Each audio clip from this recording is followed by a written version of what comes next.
Nursing ভর্তি প্রস্তুতি, বিষয় বাংলা, লেকচার নাম্বার 54। আজকে টপিক বাক্য প্রকরণ, পর্ব 5, প্রশ্ন সমাধান 2।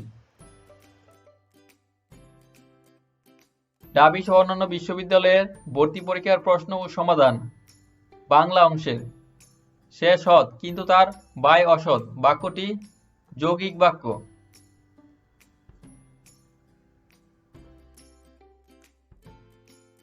তুমি যা বলেছ তা আমি বিশ্বাস করি না কোন ধরনের বাক্য?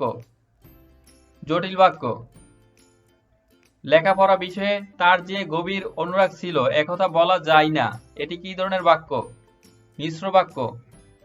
মেঘ আকাশের জোরে বৃষ্টি থেকে, মেঘ আকাশের জোরে বৃষ্টি থেকে, এ বাক্যটিতে কোন গুণের অভাব ঘটেছে? আসক্তি। তুমি মিথ্যা বলেছ সুতরাং তোমার পাপ হবে কোন ধরনের বাক্য? যৌগিক বাক্য। তুমি মিথ্যা বলেছ সুতরাং তোমার পাপ হবে যৌগিক বাক্য। একটা গান গাও, অনুজ্ঞাবাচক বাক্য।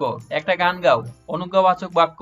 তুমি এসো আমি যাই, তুমি এসো এবং আমি যাই, এটি কোন ধরনের বাক্য? যৌগিক বাক্য। কন্যার বাপ সবুর করিতে পারিতেন কিন্তু বরের বাপ সবুর করিতে চাহিলেন না, কোন ধরনের বাক্য? যৌগিক বাক্য। একটা পয়সা দে, কোন ধরনের বাক্য? বিবৃতিমূলক বাক্য। একটা পয়সা দে, কোন ধরনের বাক্য? বিবৃতিমূলক বাক্য। লেখাপড়া করে যে গাড়ি ঘোড়া চড়েছে, কোন ধরনের বাক্য? জটিল বাক্য। ভিক্ষা দে, কোন ধরনের বাক্য? বিবৃতিমূলক বাক্য। তার বয়স বেড়েছে কিন্তু বুদ্ধি বাড়েনি, কোন ধরনের বাক্য?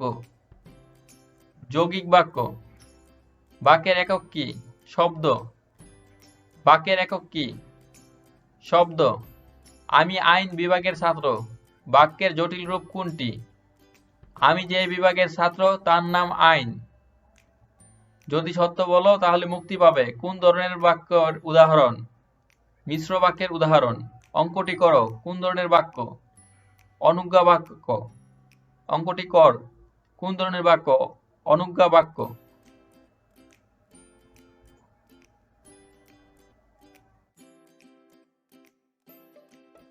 মিথ্যা বলার জন্য তোমার পাপ হবে, কোন ধরনের বাক্য? সরল বাক্য। মা ছিল না বলে কেউ তার চুল বেঁধে দেয়নি, এটি একটি সরল বাক্য। এমন কোনো মা নেই যিনি তার সন্তানকে স্নেহ করেন না, গঠনগত দিক থেকে এটি একটি জটিল বাক্য। যেমন কর্ম করবে তেমন ফল পাবে, বাক্যটি সরল রূপ। কর্ম অনুযায়ী ফল পাবে। যেমন কর্ম করবে তেমন ফল পাবে, বাক্যটি সরল রূপ হলো কর্ম অনুযায়ী ফল পাবে। মানুষ সূর্যোদয়ে আনন্দিত হয় এবং রাত্রির আগমনে পুলকিত হয়ে থাকে, এটি কোন ধরনের বাক্য? যৌগিক বাক্য। তিনি এলেন, দেখলেন ও জয় করলেন, বাক্যটি যৌগিক।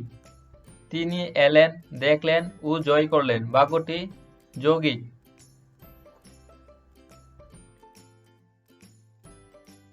বিসিএস পরীক্ষার প্রশ্নোত্তর, বাংলা অংশ। মিথ্যাবাদীকে সবাই অপছন্দ করে, বাক্যটিকে নেতিবাচক বাক্যে রূপান্তর করলে হয় মিথ্যাবাদীকে কেউ পছন্দ করে না। কোনটি বাক্যের বৈশিষ্ট্য নয়? আসক্তি। তুমি আসবে বলে হে স্বাধীনতা, সকিনা বিবির কপাল ভাঙল, এটি কোন বাক্য? মিশ্র বা জটিল। মা ছিল না বলে কেউ তার চুল বেঁধে দেয়নি, এটি একটি সরল বাক্য। বাক্যের তিনটি গুণ কি কি? আকাঙ্ক্ষা, আসক্তি, যোগ্যতা। যেই তার দর্শন পেলাম সেই আমরা প্রস্থান করলাম, এটি কোন জাতীয় বাক্য? মিশ্র বাক্য।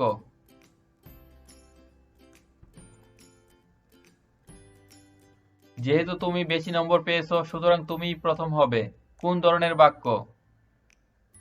জটিল বাক্য। তুমি না বলেছিলে আগামীকাল আসবে, এখানে না এর ব্যবহার কি অর্থে ব্যবহৃত হয়েছে? হ্যাঁ বাচক। তার বয়স বেড়েছে কিন্তু বুদ্ধি বাড়েনি, এটা কোন ধরনের বাক্য? যৌগিক বাক্য। হযরত মুহাম্মদ সাল্লাল্লাহু আলাইহি সাল্লাম একজন আদর্শ মানব, বাক্যটি একটি শ্রেণীর সরল। যৌগিক বাক্যের অন্যতম গুণ কি? দুটি সরল বাক্যের সাহায্যে বাক্য গঠন করে। যৌগিক বাক্যের অন্যতম গুণ হলো দুটি সরল বাক্যের সাহায্যে বাক্য গঠন করে।